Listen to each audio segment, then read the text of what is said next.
Congresista José Cueto Acerbi. Presente. Gracias. Señora congresista Diana Carolina González Delgado. Presente. Gracias. Congresista Francis Paredes Castro.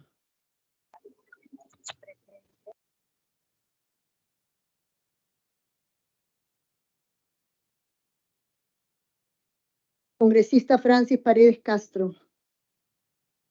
Presente, presidente. Presente, Paredes Castro. Registra su asistencia la congresista Paredes Castro. Congresista Jorge Luis Flores Ancachi.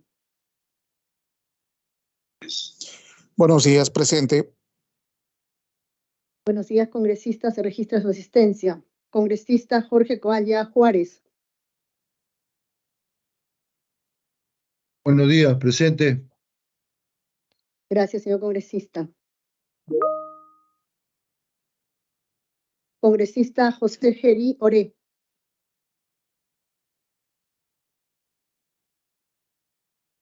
Congresista Luis Gustavo Cordero Yontay.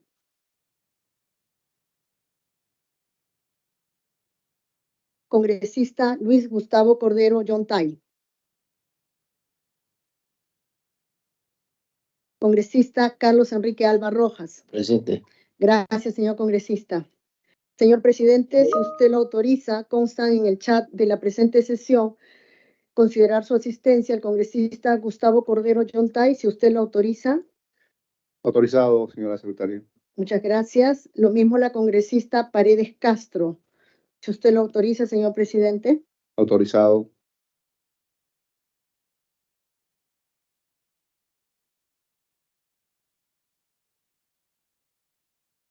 Han registrado su asistencia, señor presidente, 10 señores congresistas, siendo el quórum para el día de hoy de 7 parlamentarios. Cuenta usted con el quórum de reglamento para iniciar la presente sesión. Gracias, señora secretaria técnica. Se deja constancia de las licencias presentadas por los congresistas Segundo Quiroz Barbosa, Elizabeth Taipe Coronado, Guillermo Bermejo Rojas, Eli Portalatino y Eduardo Salguana.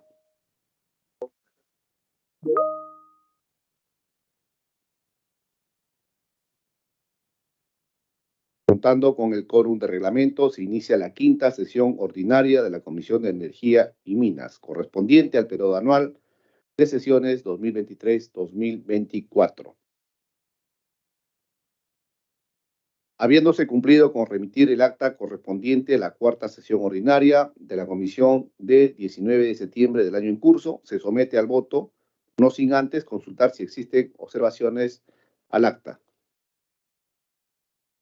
No habiendo observaciones al acta, se tendrá por aprobado por unanimidad. El acta ha sido aprobada por unanimidad.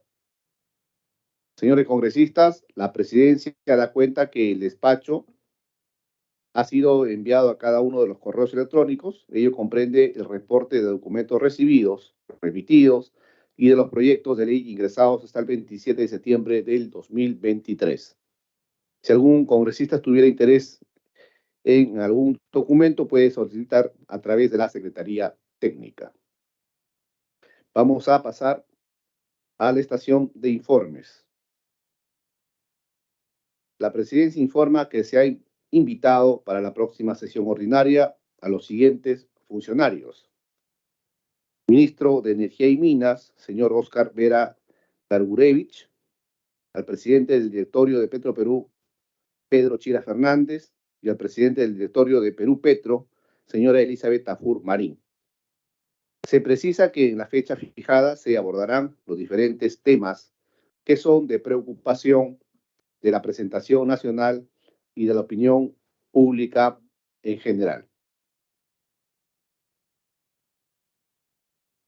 La presidencia informa que con fecha 14 de septiembre del año en curso se ha recibido el documento enviado por Perú Petro, mediante el cual se adjuntan los informes emitidos por el órgano de control institucional de Perú Petro respecto de los servicios de control simultáneo en los procesos de contratación de áreas de los lotes 5, 7 y 8, así como las respuestas a las preguntas realizadas por los congresistas en la segunda sesión ordinaria de la comisión. Al efecto, se ha dispuesto que la Secretaría Técnica remita dicho documento a todos los integrantes de la comisión para conocimiento y fines.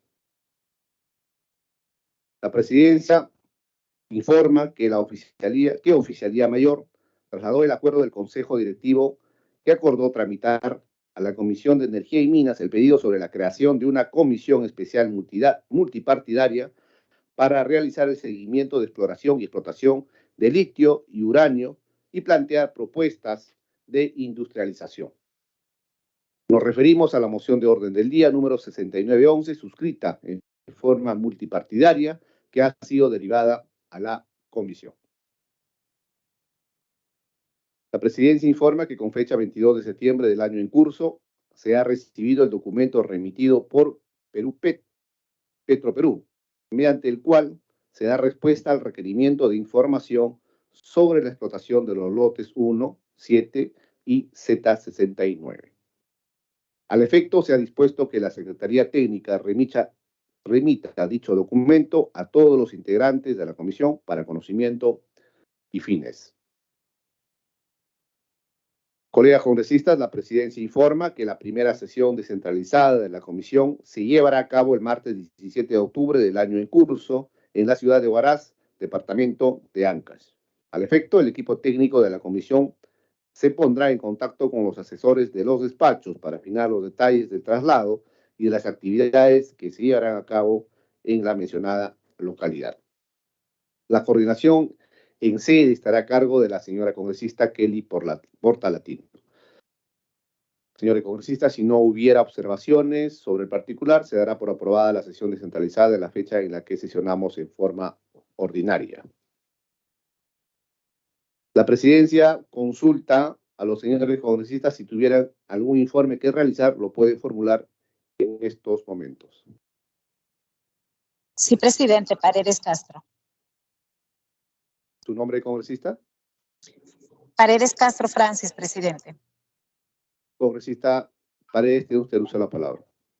Muchísimas gracias, señor presidente. Desde el 20 de septiembre, autoridades comunales y pobladores de la comunidad campesina San José de Saramuro, del distrito de Urinas, provincia y región de Loreto, mantienen, presidente, bloqueadas las instalaciones de Estación 1 del oleoducto norperuano. El reclamo de la población se centra en llamar la atención de la autoridad municipal para que defina el terreno para la ubicación y construcción del centro de salud en área de la comunidad. Presidente, la situación se está tornando más tirante debido a que los dirigentes y pobladores de San José de Saramuro han decidido radicalizar su medida a partir del día de ayer, lunes 2 de octubre, anunciando el bloqueo de paso de embarcaciones por el río Marañón. Esta situación, presidente, no es nueva. En enero de este año, la comunidad nativa de Saramurillo bloqueó las instalaciones portuarias de la estación 1 del oleoducto norperuano. El Ejecutivo, a través de la Secretaría de Descentralización de la Presidencia del Consejo de Ministros, firmó un acta en la que se compromete a mejorar las condiciones de vida de la comunidad a través del financiamiento del proyecto de inversión pública. En la firma del acta participaron representantes justamente de Petroperú y Petrotal.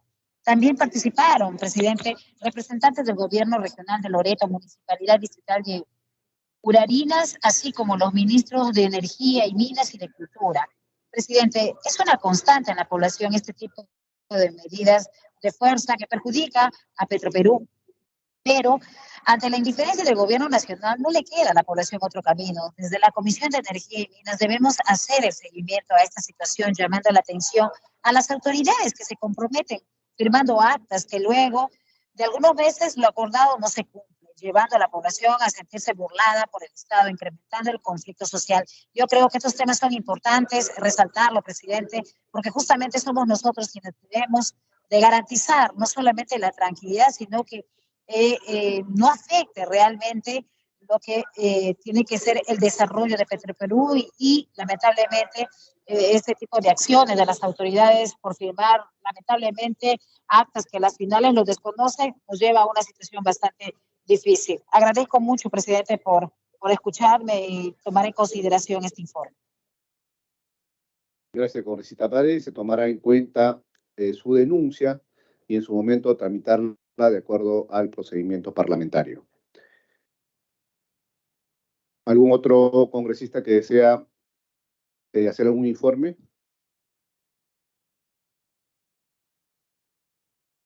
No habiendo más informe, pasamos al estadio de pedidos. Se consulta a los señores congresistas si quisieran formular algún pedido en este momento. No habiendo pedido alguno, pasamos a... Paredes Castro, presidente. Sí, presidente, Paredes Congresista Castro se no olvida. Morante Figari también un pedido. Ok, en orden, congresista Paredes, luego el congresista Morante. Congresista Paredes, Muchísimas tiene la palabra. Muchas gracias, estimado presidente. En enero del año 2022 se modificó el reglamento de distribución de gas natural por redes de ductos, aprobado mediante decreto supremo número 042-99 del Ministerio de Energía y Minas. El artículo 15 señala la manera en que se determina la concesión de distribución de gas natural por red de ductos. Una de las modalidades, presidente, es el otorgamiento de encargos especiales a las empresas estatales, fondos o entidades del sector de energía. En ese sentido, presidente, solicitamos que a través de la presidencia se pueda exhortar al Ministerio de Energía y Minas a establecer el otorgamiento de la concesión de distribución de gas natural por red de ductos para el desarrollo del proyecto de masificación de gas natural en la región de Ucayali, ya que es un tema bastante sensible también de la región de Ucayali, que lo viene esperando hace muchísimos años. Esperemos que este trámite sea muy bien acogido por la Comisión para poder dar continuidad a un proyecto que tiene muchísimos años de espera. Muchísimas gracias, presidente. Muchísimas gracias, colegas. Gracias, congresista Paredes. Tiene uso de la palabra el congresista Morante. Presidente, buenas. En anterior oportunidad se había citado a no solamente al ministro de Energía y Minas, al presidente de Petroperú, a la presidenta de Perú Petro, pero también al ministro de Economía y Finanzas, ¿no? Veo que se está citando a 3 de los funcionarios, pero al ministro de Economía y Finanzas no. Esto ya había sido un acuerdo de la comisión, es más, tuvieron una fecha de presentación a la cual ellos se excusaron. Por eso es que se está reprogramando para este próximo martes o la siguiente sesión ordinaria, mejor dicho. Quisiera saber la razón por la cual no se está citando al ministro de Economía y Finanzas, que también había sido un acuerdo de la comisión, y de lo contrario, que también se considere al ministro de Economía y Finanzas para que participe. Gracias, congresista Morante. Entiendo que había sido inicialmente la decisión del congresista Segundo Quirós, presidente de la comisión. Ahora, teniendo en cuenta su pedido, se pone en consideración a la Secretaría Técnica para que la próxima sesión pueda convocar al señor ministro de Economía. Señora Secretaria Técnica. Como no, señor presidente, se procederá con la invitación conforme usted lo indica. Muchas gracias. Gracias, señorita Secretaria Técnica. Tiene el uso de la palabra el congresista Enrique Alba Rojas. Gracias, presidente. Saludo a todos los congresistas de la comisión. Quisiera saludar, presidente, y decirle que nosotros desde mi despacho pedimos un informe a Perú Petro, donde se solicita se sirva a remitir los informes resultantes de las acciones de control que han realizado la Contraloría General de la República o el órgano de control institucional de Perú Petro en relación con el cumplimiento de los dispuestos en el inciso G del artículo 6 de la Ley Orgánica de Hidrocarburos, Ley 26221. Quisiera que desde la comisión se haga ese pedido a este organismo de Estado. Sí, por favor. Y quisiera hacer otro pedido, señor presidente. La región de La Libertad estamos pasando un tema muy, muy problemático con la minería ilegal. Y eso de la falta, la lentitud de la formalización está llevando a mucho. Yo quisiera pedirle, señor presidente, que se haga una reunión descentralizada en La Libertad a futuro y ustedes lo puedan programar y se lleve ahí en esa problemática donde deben estar los ministerios de Energía, el Ministerio del Interior y otros ministerios que tienen que ver con este tema. Muchísimas gracias, señor presidente. Gracias, congresista Alba. Sí, efectivamente, el Congreso, como se ha caracterizado, Vamos a tener que brindar la ayuda oportuna y necesaria al Ejecutivo para poder hacer que esta gestión de la formalización de los mineros informales tenga un buen destino, ¿no? Y no hace muchísimo tiempo que nuestros mineros artesanales vienen solicitando esta formalización de sus actividades, y lo que erróneamente hace el Ejecutivo es ponerle trabas en el procedimiento. Creo que es obligación de todos nosotros los congresistas que nos debemos a la población de brindarles toda la ayuda necesaria. Consideramos su pedido, congresista Alba, para que se pueda tramitar a la brevedad posible e inclusive en su momento visitar la región que usted ha mencionado, que es La Libertad. Correcto. Me informa Secretaría Técnica que la sesión descentralizada está aprobado en el plan de trabajo, así que estamos seguros que seguramente se van a hacer las coordinaciones oportunas para realizar la sesión descentralizada en La Libertad y tocar el tema de minería artesanal. Ojo, minería ilegal, ojo, no estamos tratando para que no se malinterprete en algunos medios de comunicación. Si algún congresista más tiene un pedido que solicitar. No habiendo pedido alguno, pasamos al estadio de orden del día.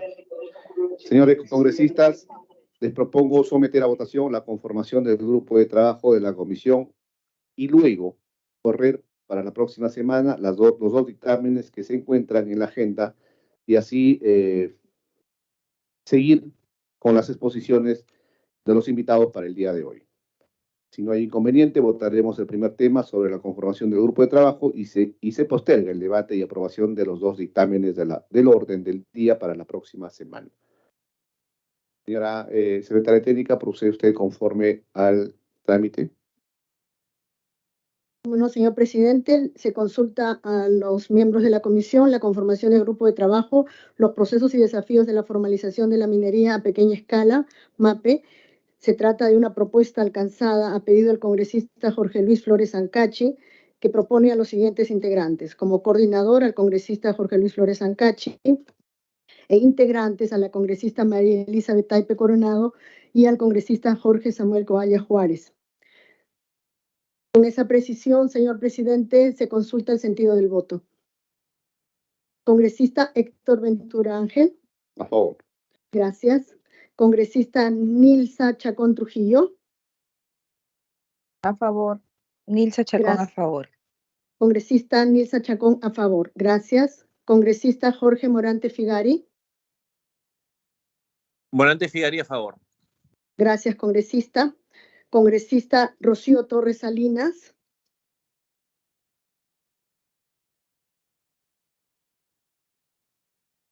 Congresista José Cueto Acerbi. A favor. Gracias, congresista. Congresista Diana González Delgado. A favor. Gracias, congresista. Congresista Francis Paredes Castro. A favor. Gracias, congresista. Congresista Jorge Flores Ancachi. A favor. Gracias. Congresista Jorge Coalla Juárez. Guayla. A favor. Guayla Juárez, a favor. Gracias, señor congresista. Congresista José Geri Oré.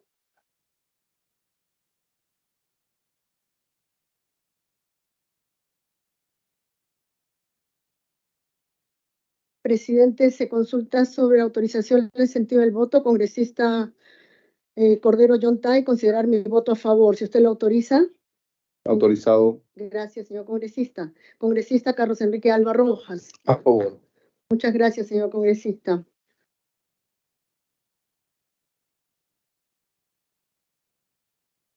Señor presidente, 10 votos a favor, ningún voto en contra, ningún voto en abstención. El acuerdo para la conformación del grupo de trabajo ha sido aprobado por unanimidad. Presidenta, buenos días. Torres Salinas, a favor. Consideran mi asistencia, por favor. Gracias. Señor presidente, se consulta sobre el registro de asistencia de la congresista Torres Salinas, si usted lo autoriza. Autorizado. Y también se aprovecha para consultar si el sentido de su voto, señora congresista Torres Salinas, en relación a la votación realizada. A favor. Voto a favor. Señor presidente, si usted lo autoriza, serían 11 votos a favor. Autorizado. Gracias, señor presidente.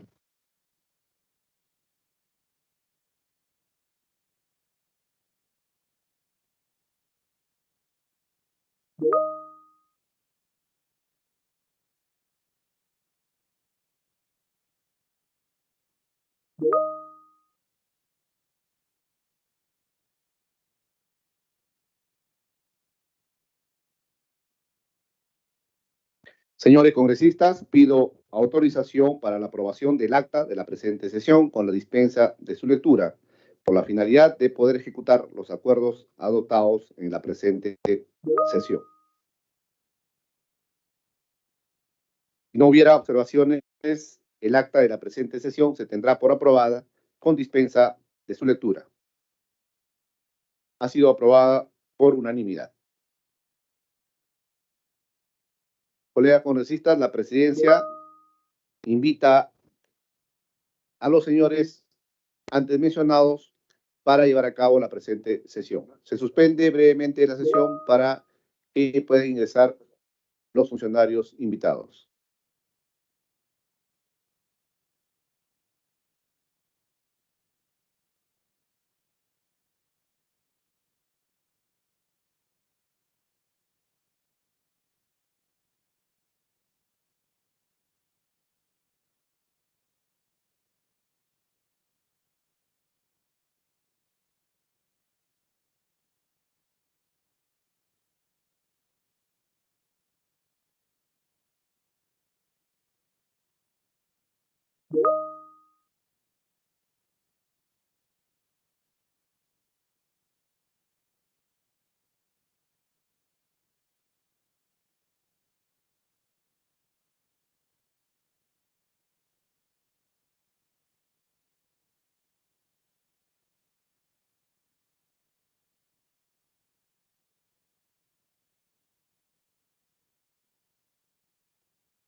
Señores congresistas, se reanuda la sesión.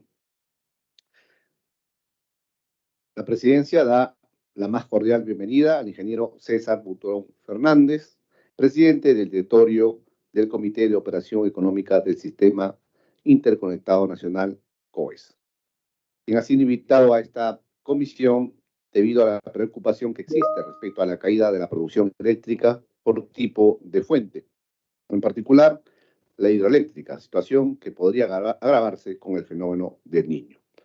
En consecuencia, ingeniero Butón, lo dejamos en el uso de la palabra para su exposición por espacio de 10 minutos. Entonces usted, señor Butón. Muchas gracias, señor presidente. Antes de empezar con la proyección propiamente dicha, quisiera hacer algunas atingencias respecto al COES. El COES es una organización privada sin fines de lucro. El COES no pertenece a la administración pública. Sin embargo, por la ley 28832, el COES está encargado de la operación del Sistema Interconectado Nacional. ¿Qué significa estar encargado de la operación del Sistema Interconectado Nacional? Que el COES es el que se encarga todos los días de hacer el programa de cómo se debe atender toda la demanda del país. Es decir, qué máquinas deben funcionar para atender la demanda del país sin ningún problema. Pero además de hacer eso, tiene que hacerlo según la ley al mínimo costo posible de producción y en el mejor uso de los recursos naturales. Ese es el mandato que tiene el COES por ley. Entonces, ¿por qué esta aclaración? Porque el COES no participa para nada en fijación de tarifas al cliente final. El COES no tiene ninguna injerencia. Solamente es la operación del sistema y el cálculo del costo instantáneo de producir electricidad, que eso se llama costos marginales de electricidad. Eso es lo que hace el COES. Entonces, hecha esta aclaración, quisiera mostrarles en pantalla. Ahí tienen ustedes, a la derecha está el mapa donde está el Sistema Interconectado Nacional, que alimenta a casi toda la zona habitada del país. Y la única ciudad importante que falta interconectar es Iquitos. El resto del país está alimentado por el sistema principal de transmisión. Y en ese sistema, en condiciones normales, a la izquierda está cómo es el consumo de energía eléctrica del país hora a hora en un día típico de 24 horas.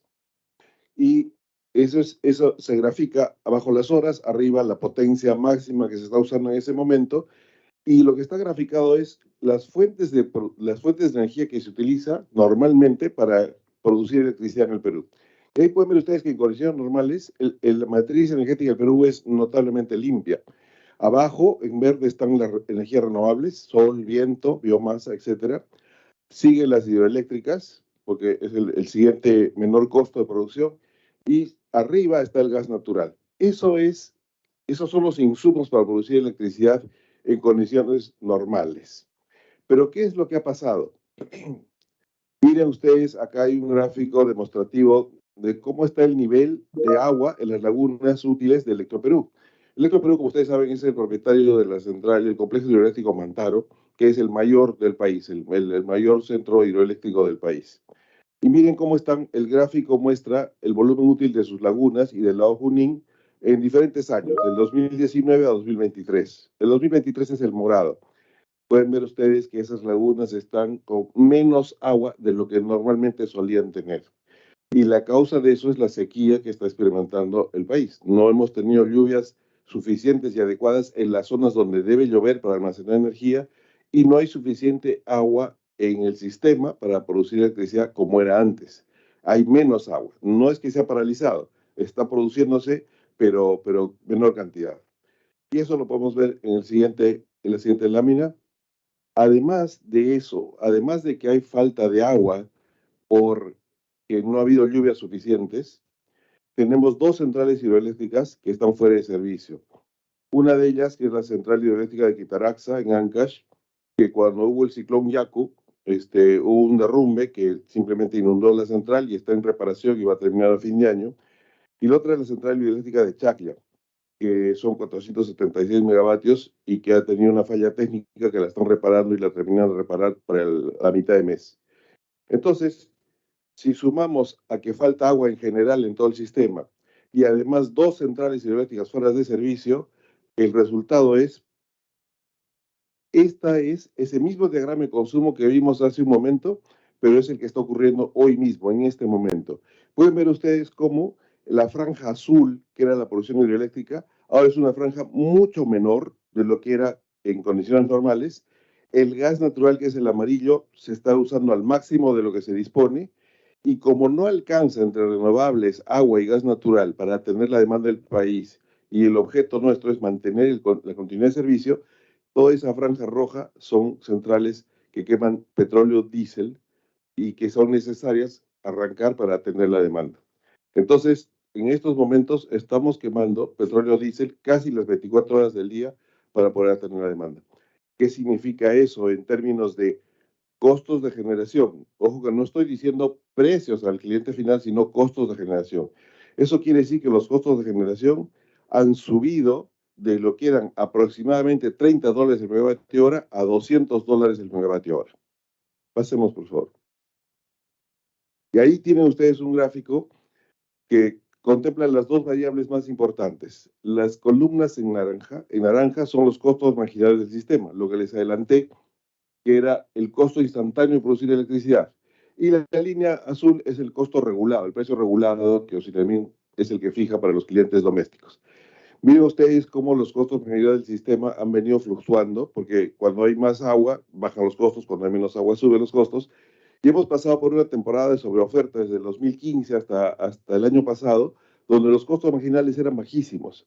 Pero ya ven ustedes que en octubre del 2022 se empiezan a disparar los costos marginales. Ese es el costo para el sistema. ¿Por qué? Porque no llovió a tiempo, no llegaron las lluvias y empezamos a quemar diésel. Luego siguieron disparándose, luego llegó algo de lluvias en enero, febrero, marzo, no lo suficiente, y nuevamente ahora estamos con escasez de agua en todo el sistema. Ojo que esto no tiene que ver específicamente con la escasez de Lima, es de todo el sistema. No llueve, llovió durante el ciclón Yaku, llueve mucho en el norte, pero en el norte no hay grandes reservorios para centrales hidroeléctricas, están en el centro y en el sur.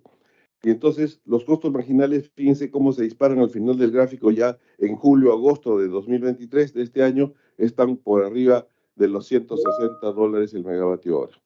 Entonces, eso es lo que está ocurriendo en el sistema. La pregunta es, si viene el fenómeno El Niño, ¿qué es lo que va a pasar? Exactamente eso. Porque el fenómeno Niño, el típico fenómeno Niño, lo que hace es lo descrito. Llueve en el norte, pero no llueve ni en el centro ni en el sur, donde están los grandes reservorios. Entonces, el efecto del fenómeno del Niño en el sistema eléctrico interconectado va a ser el que estamos viendo en las columnas al final del gráfico en julio-agosto de este año. Costos marginales muy elevados, costo de generación de electricidad muy elevado. Ese es el efecto que va a haber. Entonces, nosotros estamos esperando a que en noviembre de este año lleguen las lluvias y eso se arregla. Si en noviembre no llegan las lluvias, Esta situación se va a mantener probablemente hasta el próximo octubre, el octubre del próximo año, 2024. Esa es la situación desde el punto de vista de operación del sistema y de costos de generación. Insisto mucho en diferenciar costos de precios porque estos costos, y seguramente el señor Min lo va a demostrar porque ellos son los encargados, no afectan directamente a los precios al cliente doméstico. ¿Por qué? Porque el cliente doméstico está protegido por contratos de largo plazo que ha firmado entre las generadoras y las distribuidoras eléctricas, Enel, Electro Noroeste, Electropuno, etcétera, tienen contratos de largo plazo a un precio ya definido, que es esa línea azul, y que las generadoras tienen que respetar. Entonces las generadoras no le pueden cobrar lo que les está costando producir, sino que tienen que respetar el precio. Y eso es lo que está ocurriendo. Y entonces, ¿quién está asumiendo esa pérdida? Las generadoras. Las generadoras están asumiendo la diferencia entre lo que pueden cobrar las distribuidoras y lo que realmente cuesta producir la electricidad en estos momentos. En el siguiente gráfico podemos ver un resumen de cómo han sido los costos marginales, o sea, los costos de producción de electricidad a lo largo de diversos años, del 2020, 21, 22 y 23. Las columnas grises son los precios en el 2023. Miren ustedes cómo la mayor parte de los años hemos estado con costos bajos, ¿no? Bastante más bajos, y en este año empiezan a dispararse las columnas grises y a final del año pasado, que es el color esmeralda, verde de 2022. Eso refleja lo que les venimos informando. Entonces, en resumen, actualmente estamos con costos altos de generación de electricidad, sí. Si viene el niño, ¿qué es lo que puede pasar? Exactamente lo mismo, lo que se está viviendo ahora por la falta de agua. ¿Hay suficiente gas para la generación de electricidad? Se está usando todo el gas que se puede usar. No hay un problema excepto una central que no tiene contratos para toda su capacidad, no hay un problema de falta de gas natural. El problema por ahora es falta de agua. Si vuelve a llover como debía ser, como normalmente ocurre, y como ocurrió años pasados, y esas dos centrales se terminan de reparar, entonces volveríamos al estado inicial, que era solamente renovables, agua y gas natural, las fuentes de generación. Eso es lo que tenía para informarles y quedo a su disposición, señor presidente, para cualquier pregunta. Muchas gracias, ingeniero Butrón. ¿Alguna pregunta o interrogante, señores congresistas? Congresista José Cueto, te usa la palabra. Buenos días. Un saludo al señor Butrón. Este tema no es novedad, ¿no? Es un tema recurrente durante no sé cuántos años. Lo que quería preguntarle era si no hay no hablo de plan de contingencia, sino si no hay una perspectiva o una prospectiva hacia el futuro, porque esto nos va a pasar toda la vida. Siempre dependemos de las lluvias. Sabemos que normalmente en verano, las lluvias son no hacia el fenómeno del Niño, sino son mucho mayores en el norte, no hay en el sur. Sabemos que todos los años hay sequía. O sea, tenemos un panorama más o menos predecible. Lo que me llama la atención, y esto es una crítica a los diferentes gobiernos, y seguimos en lo mismo, esperando que haya lluvias, si no los precios suben, a pesar de que en los cuadros que usted ha mostrado, efectivamente, los precios marginales durante mucho tiempo del año están normalmente bajos, y hay una diferencia también, no mayor, pero hay una diferencia hacia las empresas generadoras, ¿no? Que no tenemos un plan que apunte a ello. No digo, escuché y es verdad, ¿no? Los mayores reservorios están normalmente en el centro, pero deberíamos tener reservorios no solamente para generar energía en el norte, sino para no desperdiciar las millones de toneladas de metros cúbicos de agua dulce que tenemos en las diferentes regiones, empezando por el norte, y que de alguna manera, ojalá algún día podamos tener un sistema interconectado de agua que nos permita, ¿no?, sobrellevar estas cosas. No hay. ¿Qué explicación se puede dar a eso? No lo sé. Me parece que hay una pésima gestión, y ha habido, y sigue habiendo una pésima gestión en lo que se llama, ¿no?, el tratamiento del agua. En este caso me refiero al agua, ¿no?, que de alguna manera lleva y ayuda mucho, de acuerdo a lo que hemos visto ahorita en la generación de energía, ¿no? Somos un país hídrico y nos hemos quedado muy rezagados por la falta de gestión para poder conservar, no solo para el tema eléctrico, como digo, sino para todos los demás usos que tenemos en el agua, que es un recurso que sabemos que en las próximas décadas, va a empezar a escasear, y nosotros seguimos dejando que se vaya al mar. Y después, el otro punto, ¿no?, que creo que deberíamos, y nuevamente hablo prospectivamente, deberíamos apoyar todo lo que son energías renovables, todo lo que son la energía verde, ¿no?, que veo ahí que está en lo más bajo, y creo que es hacia ahí donde deberíamos, que es lo que están haciendo muchas ciudades en el mundo, ¿no?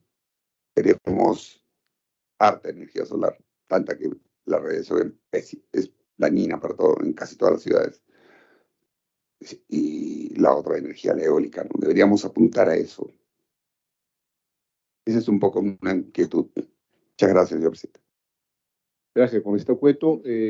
Una respuesta, señor ingeniero Butrón. Sí, por su intermedio, señor presidente, no puedo estar más de acuerdo con lo que ha expresado el congresista Cueto respecto a la necesidad de reservorios para acumular agua y evitar inundaciones, todos los problemas que causa cuando llueve en exceso y hay tremendos daños.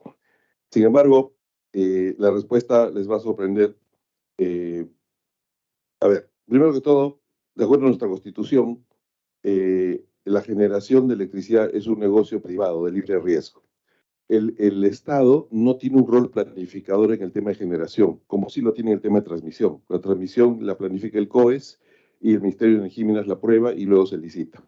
Entonces, en generación dependemos de los incentivos de regulación y los incentivos de precio del mercado para que se desarrollen diferentes tecnologías. Y entonces, lamentablemente, y digo esto, es muy lamentable, el Perú teniendo un potencial hidroeléctrico, escúchenme bien, 58.000 megavatios, mientras que su máxima demanda es 7.500, entonces tiene un potencial enorme que se podría desarrollar de hidroeléctricas. ¿Por qué no se desarrollan las hidroeléctricas?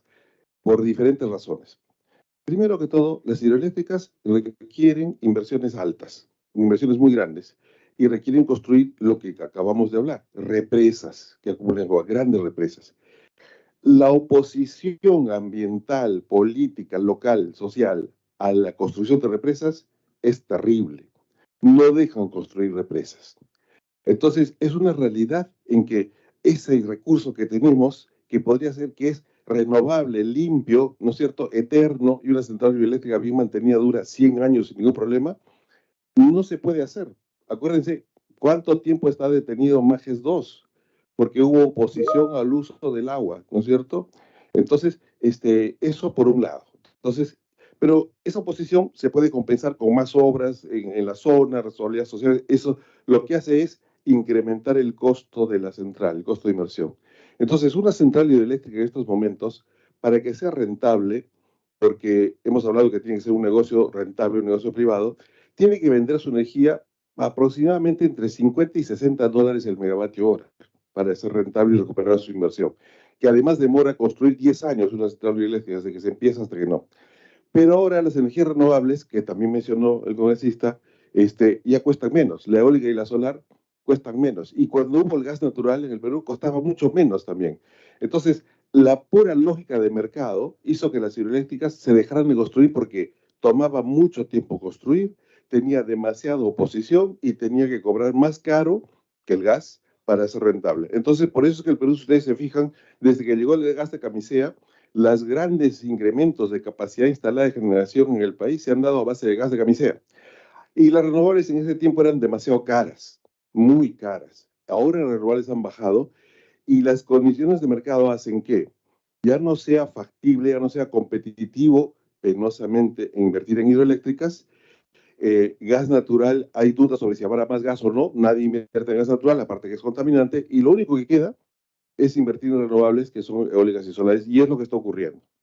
Para información de los señores congresistas, en el COES, cualquier nuevo proyecto de generación o de demanda o de transmisión que quiere conectarse al sistema interconectado nacional, tiene que pasar por el COES a pedir lo que se llama un estudio de preoperatividad. El COES lo tiene que aprobar. En otras palabras, es un análisis técnico que dice, sí te puedes conectar y en este punto no hay problema. Ya, para su información tenemos esos estudios, tenemos 22.000 megavatios de proyectos presentados al COES entre eólicas y solares, recuerden 7.500 nuestra máxima demanda, que hay interés que quieren construir. O sea, hay recurso, hay interés, hay inversionistas que quieren construir. ¿Qué es lo que falta? ¿No es cierto? No hay falta de promoción del Estado, las leyes ya están dadas. Solamente hay un tema por resolver para las solares, pero ¿qué es lo que faltaba? Que hasta hace poco eran muy caras y no competían.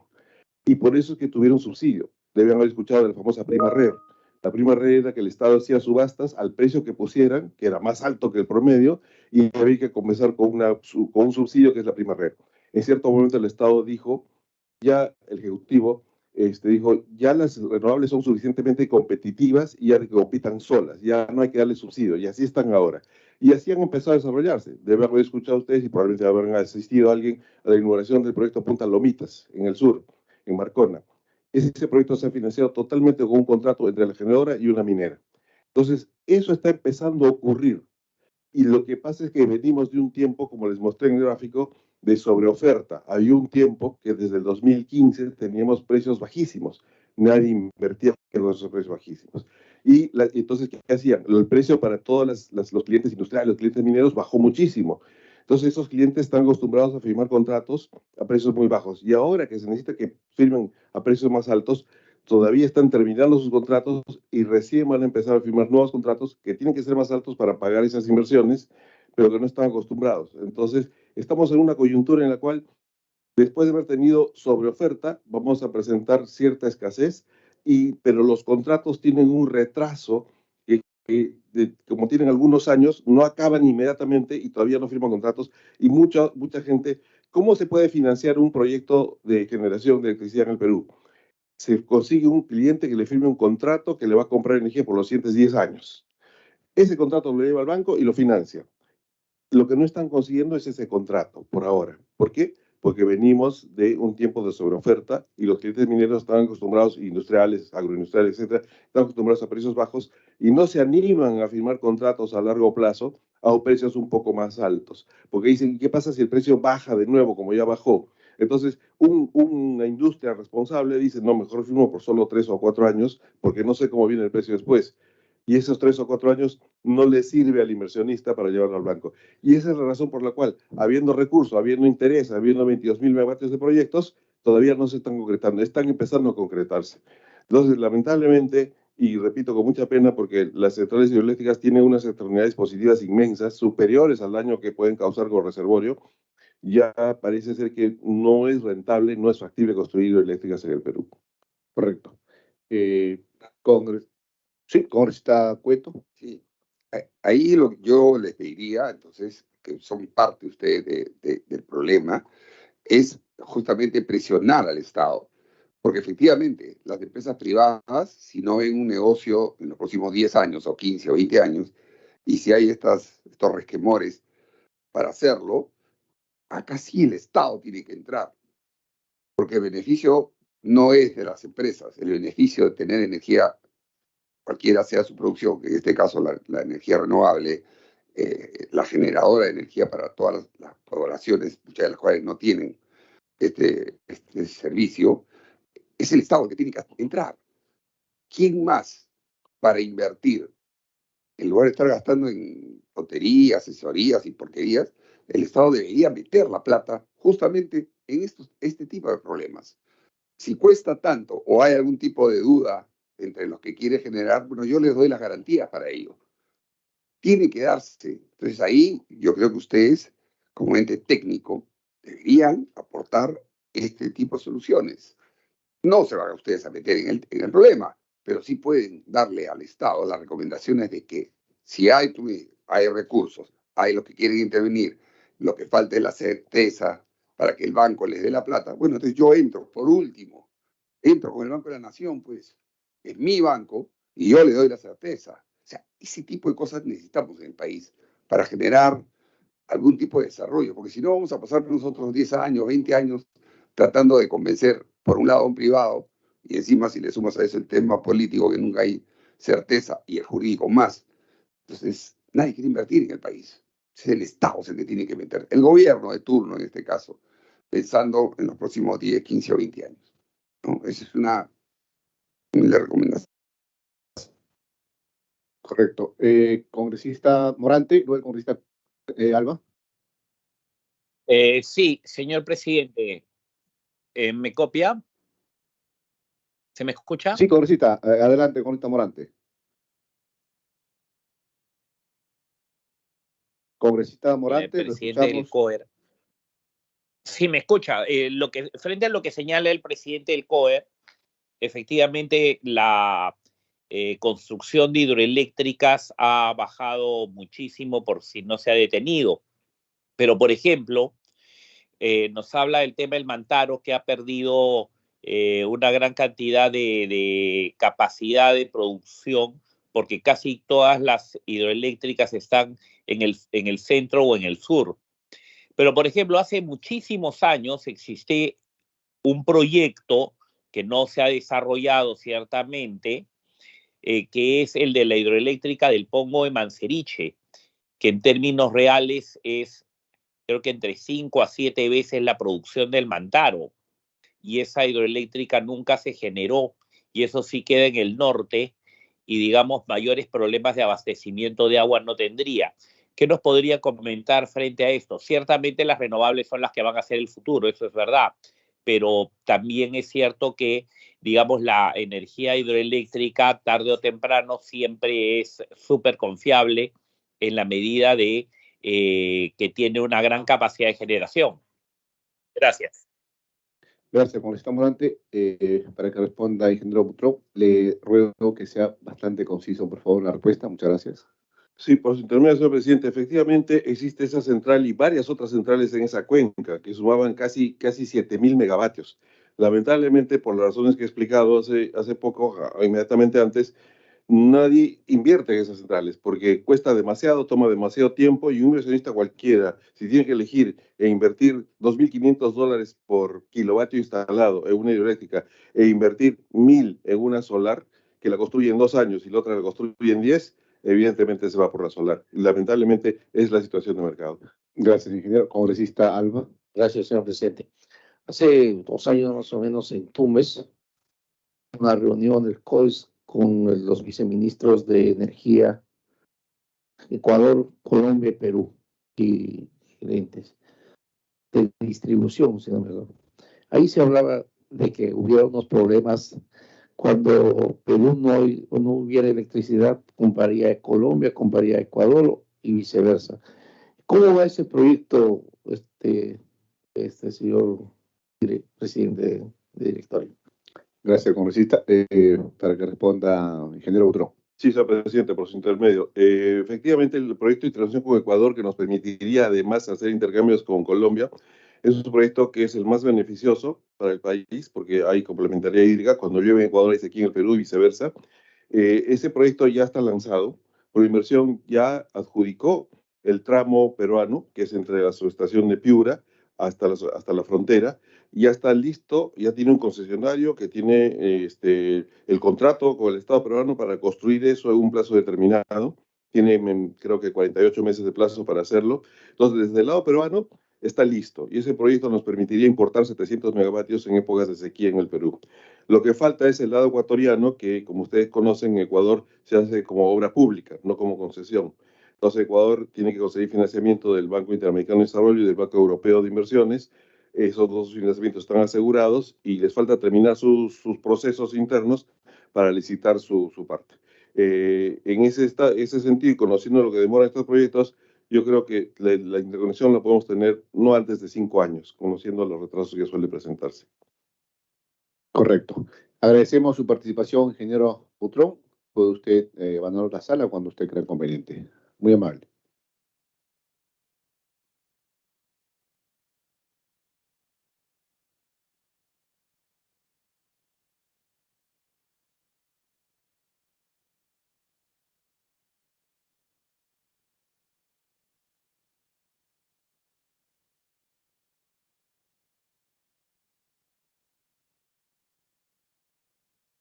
La presidencia da la más cordial bienvenida al ingeniero Miguel Révolo Acevedo, gerente de regulación de tarifas del OSINERMIN, organismo supervisor de la inversión en energía y minería, y al ingeniero Pablo Chan Olivares, asesor técnico de la División de Generación y Transmisión, quienes han sido invitados a esta comisión debido a la preocupación que existe respecto a la merma en la generación hidráulica y de qué forma ello afectará a los más de 7 millones de usuarios regulados.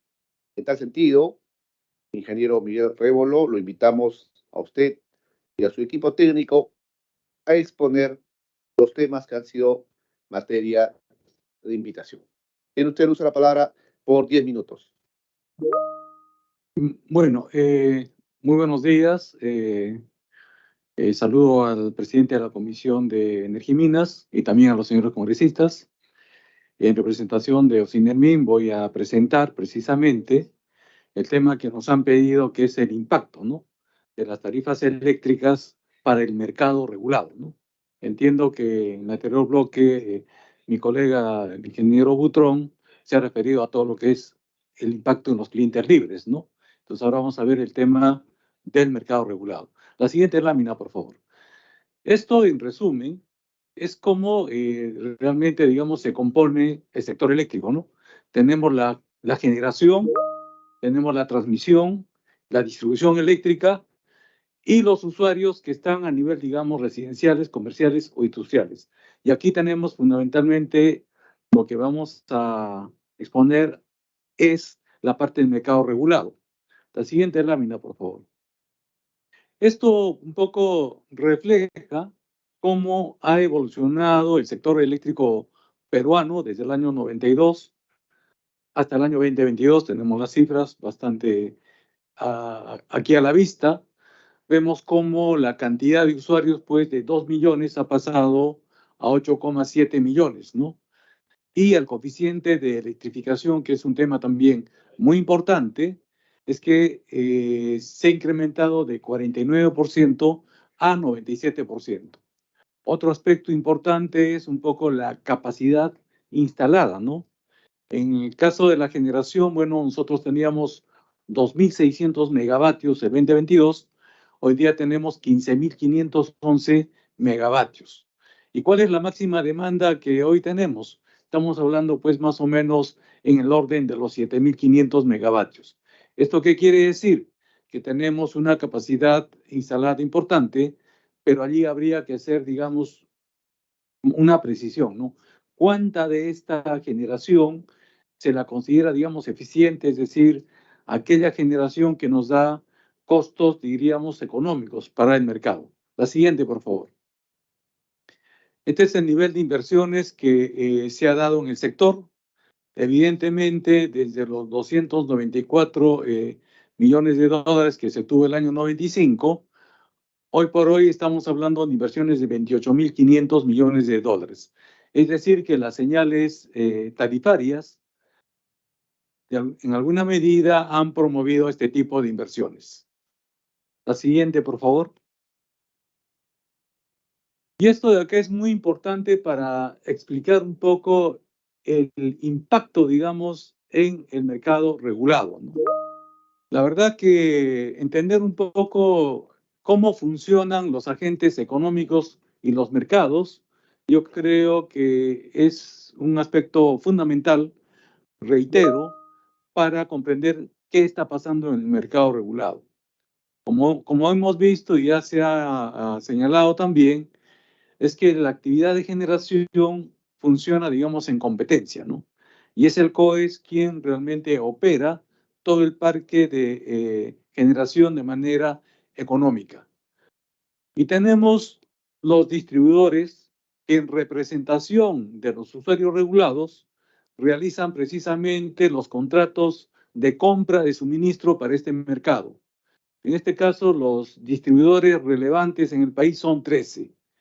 Y tenemos los grandes clientes libres, que son 79, y pequeños clientes libres, que están en el orden de 3.123 usuarios. Entonces, como podremos ver, diríamos, para que se entienda lo que se va a decir a continuación, es que un usuario regulado, o Juan Pérez, ¿no?, quien tiene, digamos, su recibo eléctrico todos los meses por su consumo, depende de los contratos que en este caso en el nombre, digamos, de él, la empresa distribuidora logre, digamos, con las empresas generadoras. Esto es muy importante. Entonces, para ello, la ley ha previsto que las empresas distribuidoras salen al mercado en un tema, digamos, de licitación para comprar, digamos, este suministro. Y este suministro se compra en competencia, porque recibe muchas ofertas. Entonces, la oferta más económica es la que finalmente queda firme y es la que finalmente se tiene que pasar al mercado regulado. La siguiente lámina, por favor. Estos son los costos que se tienen de compra de suministro por las empresas del Estado que están en las barras azules y en la barra poco roja son las empresas privadas. Se están comprando, por ejemplo, entre $52 por megavatio hora hasta $97 por megavatio hora. Es decir, la compra, diríamos, del suministro de energía y potencia por la parte de generación. Y en el sector privado se está comprando entre $69 y $77 por megavatio hora, que es lo que se va a pasar, digamos, al cliente final. La siguiente, por favor. Estos son los contratos que se tienen, están vigentes, ¿no? Por ejemplo, lo que se puede ver en las líneas en negro, lo que nos están mostrando son los contratos actuales que están vigentes. Y la línea en verde es la demanda que tiene la empresa distribuidora. Por ejemplo, en el caso de Luz del Sur, que se puede ver claramente, que tiene contratado más de lo que realmente, digamos, tiene hoy como demanda. Es decir, tiene un espacio. Y ese espacio lo está teniendo entre, digamos, el año 2021 hasta enero del 2026. Es decir, hasta el 2026 tiene un contrato con un precio, diríamos, que no va a variar. No tiene necesidad de ir al mercado a comprar más energía y potencia. Se tiene el contrato. En el caso de Irandina también se puede ver lo mismo, ¿no? En realidad tiene contratos de 450, casi hasta 300, pero en realidad los contratos de ellos todavía van a vencer en el 2027. ¿Qué quiere decir? Que hay una seguridad con el precio de compra. Este no va a variar. Dicho esto brevemente, en la siguiente lámina, lo que muestro es un poco la composición, en todo caso, del precio a cliente final. La generación en los recibos significan un poquito más del 50%. La transmisión como un 20% y la distribución 30%. La siguiente lámina, por favor. Este es el mapa del país donde se muestran las 13 distribuidoras eléctricas relevantes que atienden aproximadamente a 8.7 millones de usuarios. Entonces, lo que podemos ver, el país, digamos, es extenso, pero todo lo que vemos allí, estas redes que parecen venitas, son las redes eléctricas de distribución. La siguiente lámina, por favor. ¿Cómo han variado las tarifas? Aquí se tiene precisamente una gráfica del año 2021 a la fecha y se puede ver que las tarifas en lo que va del 2023, más bien en el sector regulado, se han estado reduciendo. A contrario de lo que está pasando hoy en el mercado libre, ¿no? En el mercado regulado, las tarifas van decreciendo. La siguiente lámina, por favor. Igualmente, para el sector comercial e industrial que ha elegido estar en el mercado regulado. Igualmente, las tarifas se están reduciendo. La siguiente lámina, por favor. Allí vamos a ver que la reducción neta acumulada en el sector residencial es de 11.4% y en el sector comercial e industrial las tarifas se han reducido en 12,5%. Eso es muy importante porque en el mercado regulado realmente no se está sintiendo ese impacto. Finalmente, la última lámina, ¿no? Es muy importante señalar, ¿no? Hay dos medidas que los INERMIN, diríamos, ha venido proponiendo, en todo caso, al Ministerio de Energía y Minas. La primera tiene que ver con el decreto supremo para priorizar el uso del gas natural para las empresas generadoras del CEIN, que precisamente esto se ha hecho en función a un informe que se preparó el año pasado, en previsión, efectivamente, a lo que iba a venir, diríamos, con el tema del fenómeno del Niño. Y básicamente estamos con un Niño global. O sea, en este caso se está actuando como una medida preventiva.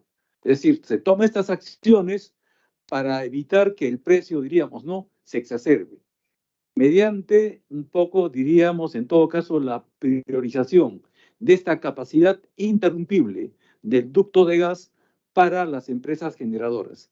Y fundamentalmente entendíamos que entre estas empresas estaba la central térmica de Santa Rosa, que efectivamente tiene una capacidad de unos 300 megavatios, pero que requiere, digamos, del uso de esa capacidad para, en alguna medida, tener un precio que sustituya al precio de la generación diésel, que es muy cara. Y la otra, que precisamente viendo al 2026, lo que habíamos propuesto precisamente es un poco la modificación de la Ley de Desarrollo Eficiente de la Generación para que se pueda comprar la energía y la potencia de forma separada y que se pueda comercializar por bloques horarios. Justamente escuchaba en la última respuesta que se hacía una pregunta del congresista Cueto, entiendo que era respecto, digamos, qué es lo que está faltando.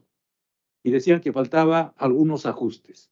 Y estos ajustes para atraer las inversiones de energía renovable, eólica y solar, lo que se necesita es precisamente impulsar, digamos, este proyecto de ley 4565, que va a permitir que exista la señal para que las empresas que están esperando puedan precisamente ofertar esa energía y potencia, ese suministro para el mercado regulado. Es decir, se pueda comprar energía más barata. Y con eso, ¿qué se va a propiciar? Que se baje el costo de compra que se está pasando hoy al mercado regulado. Con esto sencillamente termino, en todo caso, mi presentación, como me han pedido. Muchas gracias. Agradecemos, ingeniero Rebolo, su participación. Damos el uso de la palabra a los congresistas que deseen realizar sus preguntas. Congresista Cueto. Sí, presidente, una consulta, ¿no? Justamente el proyecto 4565 tiene dictamen favorable de acá, de esta comisión, y había pendiente pedirle a, me parece, a la Comisión de Economía, que sin IVA o que, ¿no? Porque creo que se está demorando la vida en esto. No sé en qué anda, si es que el secretario técnico nos podría decir, si no, para poder presionar, ¿no? De alguna manera, ¿no? Bien tomada la palabra. Últimamente uno habla y te toma la palabra por otro lado, para poder sacar adelante este proyecto. ¿Sabemos? Ok. Con esta Cueto, vamos a hacer las consultas con Secretaría Técnica de la Comisión para saber el estado en que se encuentra este proyecto de ley. ¿Alguna otra pregunta, señores congresistas? No habiendo más interrogantes, agradecemos la presencia de los señores funcionarios. Sí, presidente. Ingeniero Butrón. Presidente, ¿Sí? disculpe, congresista Chacón. Congresista Chacón, tiene usted uso de la palabra. Sí, disculpe, presidente, que no escuché bien ya cuando usted ya quería cerrar, disculpe. Bueno, presidente, agradezco y saludo la presencia y, bueno, la opción que me está dando para en este espacio para poder participar. Saludo la presencia del señor Leonardo Tejo Prado y también la presencia del señor Miguel Rebolo Acevedo. Saludo a todos mis congresistas. Señor presidente, yo tengo unas preguntas generalizadas.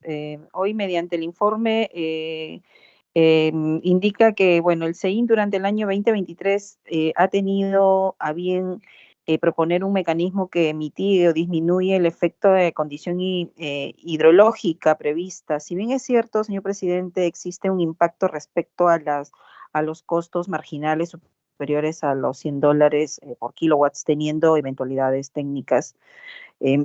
Como bien ustedes lo han mencionado, los expositores, sin embargo, no veo cifras claras que determinen los indicadores respecto a las poblaciones más vulnerables en el que existen brechas aún pendientes de atención. Yo quisiera hacer las consultas, señor presidente, por intermedio de usted.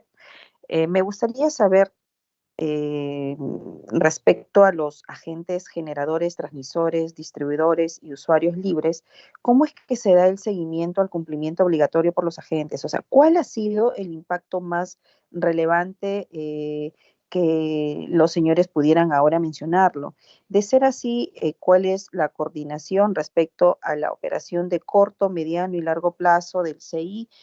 Con el cual se pueda mantener y tener un mejor aprovechamiento de los recursos energéticos. Además de ello, señor presidente, a través suyo les consulto bueno, también es necesario decir a los expositores cómo ustedes permiten que la población goce del suministro de electricidad en condiciones de calidad y que ésta a la vez posibilite las condiciones adecuadas para el desarrollo de la industria y otras actividades económicas que generen desarrollo a la población. Y finalmente, ¿cómo es que se va a garantizar el transporte del gas natural interrumpible, teniendo en cuenta pues que ahora se nos viene el fenómeno del Niño? Han estimado los señores un valor de inversión para este plan de contingencia, a cuánto es lo que equivale o a cuánto es lo que costará, lo que le va a costar a todos los peruanos. Gracias, señor presidente. Gracias, congresista Chacón. Para que responda, ingeniero Arevalo, brevemente, por favor. Por intermedio del señor presidente, realmente es un menú bastante grande, pero empezaré por el primero, relacionado un poco, digamos, con las tarifas eléctricas a cliente final. Esto es muy importante en realidad. Si bien es cierto, el modelo económico traslada, digamos, ¿no?, el precio económico que garantice precisamente la rentabilidad, que garantice también los costos de operación y mantenimiento para que la infraestructura esté bien conservada y funcione como debe funcionar, que al final resulta, digamos, en la calidad del servicio, que es muy importante. Sin embargo, para las poblaciones de bajos ingresos, se han implementado, digamos, varios mecanismos. El mecanismo del Fondo de Compensación Social Eléctrica, que ya funciona más de 20 años, que precisamente nosotros diseñamos ese mecanismo, que tiene por objetivo precisamente a los que consumen menos, tener, digamos, un descuento. Ese descuento antes era del 25%, ahora es 30%. Entonces, antes, por ejemplo, solamente alcanzaba hasta usuarios de 100 kilovatios hora, ahora hasta 140 kilovatios hora. El otro mecanismo que también se impulsó es el MCTER, que fundamentalmente en el fondo lo que hace es nivelar las tarifas del país. Entonces, ¿qué quiere decir? Que si hay una tarifa que supera, digamos, el valor medio, que fundamentalmente marca Lima y 2 o 3 ciudades en la costa, automáticamente los que superan por encima se reducen. Entonces hoy podríamos decir de que en el país prácticamente tenemos una tarifa única nacional, pero la diferencia viene de fondos, por ejemplo, en este caso del Fondo de Inclusión Social Energética, del PICE. Hay un aporte de unos 180 millones de soles que permiten precisamente nivelar esas tarifas. Entonces, en ese sentido, estamos avanzando. Y hemos dado un paso más todavía, porque hemos sacado una opción que se llama la BT5i, de inteligente. ¿Qué significa? Se ha lanzado 100.000 medidores inteligentes que ya están aprobados y ya la opción tarifaria ha entrado en vigencia precisamente el mes de septiembre. Es un piloto. Con ello se está buscando reducir las tarifas a usuario final, pero a todos. ¿Qué significa eso? Si yo consumo energía barata en el día, pago por esa energía barata. Si consumo energía cara en la punta, pago un poco más. Pero en el mix y haciendo un uso eficiente, puede haber un ahorro. Entonces también, en este caso, se está trabajando en forma proactiva para dar opción para que los usuarios puedan disminuir sus tarifas. Otro aspecto que también nos están diciendo respecto del informe, ¿no? cómo es que nosotros veíamos, por ejemplo, el 2023. De hecho, que como organismo regulador estamos evaluando. Tenemos, diríamos, los skills, tenemos las competencias y hacemos escenarios. Y en el escenario que trabajamos el año pasado, precisamente salió el tema del estrés hídrico de este año. Entonces, por esa razón, la idea era que en forma armónica el sector, digamos, de generación pueda usar toda la capacidad, diríamos, de las centrales. Ese es justamente el objetivo, de las centrales eficientes, ya sean las hidráulicas y las de gas natural. Pero existe una particularmente, que es la de Santa Rosa, que también funciona a gas, pero que no es tan eficiente, pero sí es más barata que una diésel. Pero ¿cómo funciona esa central? Como a la central la llaman, normalmente cuando hay una hidraulicidad, digamos, normal, lo llaman de vez en cuando. Entonces no puede tener pues un contrato firme, porque obviamente no le llaman, entonces, ¿cómo pagaría ese contrato? Entonces funciona por interrumpible. Por esa razón, lo que se veía era de que deberían dar la prioridad, ¿no? De que cuando necesiten el interrumpible, se priorice el uso para esa generación. Pero ¿cuál era el objetivo?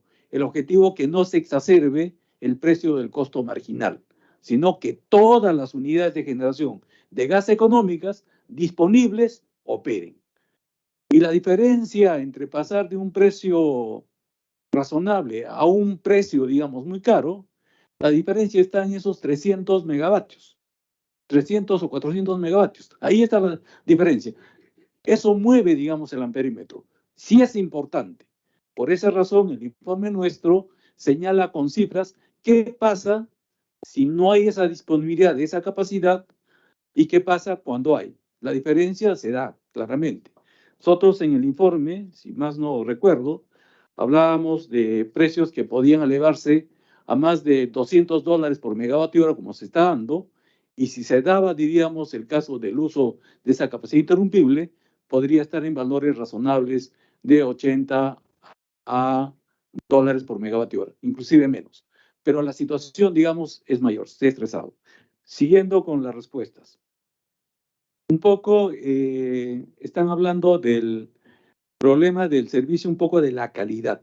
En este caso, Ocinermin, a través de su área de supervisión, tiene un control de todas las frecuencias y los tiempos de duración de las interrupciones en todo el país.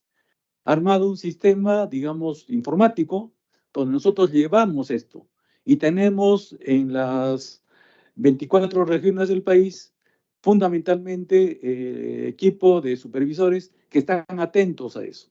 No solamente eso, también velamos por el tema del alumbrado público y también por el tema del comercial, que es muy importante por los reclamos de los usuarios.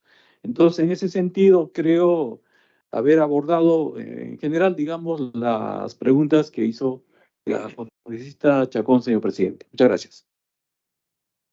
Muchas gracias, ingeniero Rébulo. Si hubiera alguna otra Gracias, interrogante. presidente. Sí. Bien, Gracias, agradecemos presidente. a los señores funcionarios que han hecho su exposición el día de hoy. Para el descanso, presidente, puedo participar. Pueden abandonar ustedes la sala cuando crean conveniente. Muchas gracias.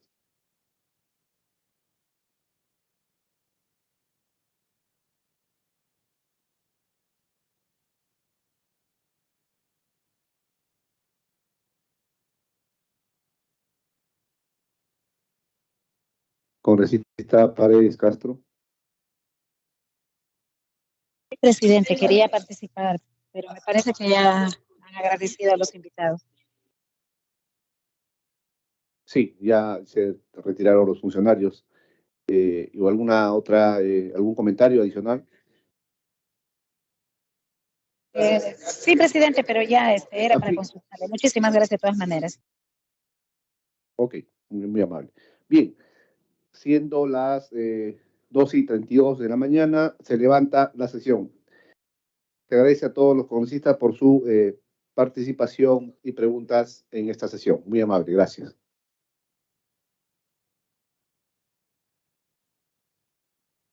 Buenas tardes.